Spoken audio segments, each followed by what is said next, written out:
If a supplier wants you to order 100 units this week, pause. A trending product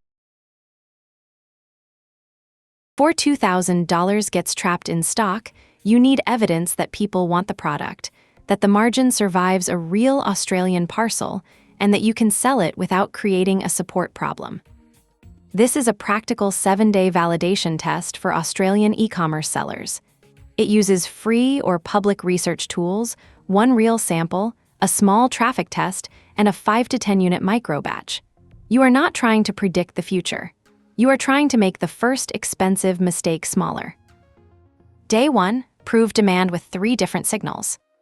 Start with Google Trends. Set the country to Australia, look at the past 12 months, then zoom out to 5 years. Compare the product phrase with 2 or 3 close alternatives. But read the chart correctly. Google says Trends uses a sample of searches and normalizes results from 0 to 100. That is relative search interest, not unit sales. A spike can come from news, a promotion, or seasonality. You want a pattern you can explain, not one exciting peak. Next, open eBay product research inside Seller Hub. eBay says the tool is free to sellers and uses recent supply, demand, pricing, and real-world sales data. Check the sold price range, sales volume, buyer demand, shipping patterns, and the listings that keep appearing near the top. Then open Meta Ad Library. Search the product problem and the obvious product names. Record how many advertisers you find, the promises they use, the offers they repeat, and the creative formats they test. Active ads prove that somebody is spending. They do not prove the ads are profitable. 3 signals are better than 1 screenshot. Search interest, marketplace sales, and active advertising should tell a broadly consistent story. Day 2, read 20 listings like an operator. Do not copy the bestseller. Build a simple sheet with price, review count, delivery promise, main image, product claim, bundle size, and return language. Then read the 1-star, 2-star, and 3-star reviews.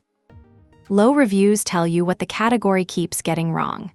The size was unclear, the material felt cheap, the battery failed, the color looked different, the parcel arrived damaged, or the instructions made no sense. Those complaints are product requirements. If you cannot improve the product, the packaging, or the explanation, you are entering the same race with a smaller budget. Day 3, make the margin survive a bad week. Here is an illustrative $49 order. Product and inbound freight are $15. Channel and payment costs are $5.50. Packaging and handling are $2.50. Customer delivery is $9.70. A basic return and defect allowance is $2. That leaves $14.30 before advertising, software, storage, wages, tax, and mistakes.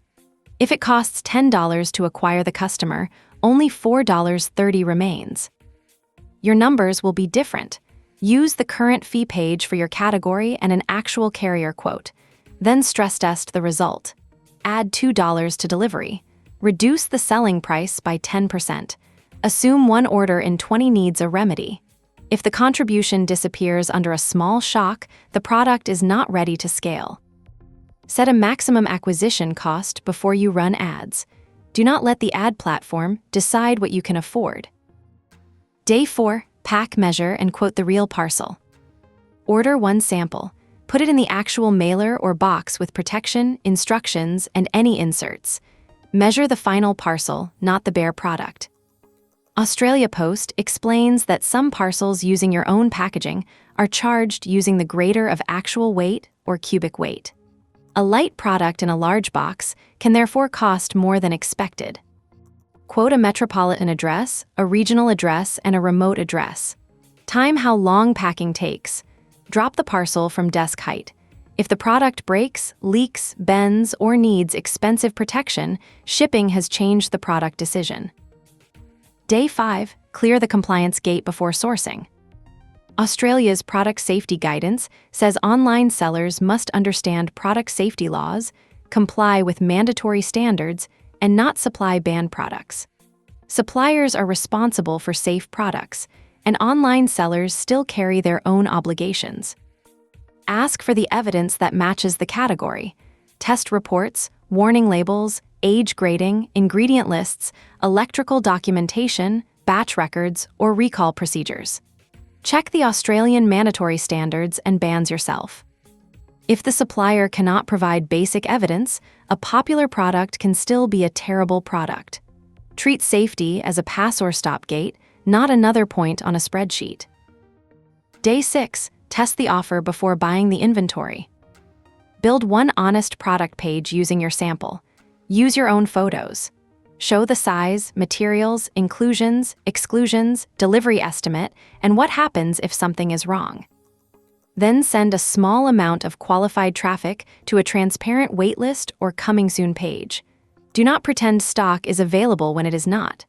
Test 2 different customer problems, not 10 colors of the same button. For an initial learning sample, 100 relevant visits is enough to expose obvious confusion. Record click-through rate, waitlist signups, questions, and where people leave. It is not enough to prove national demand.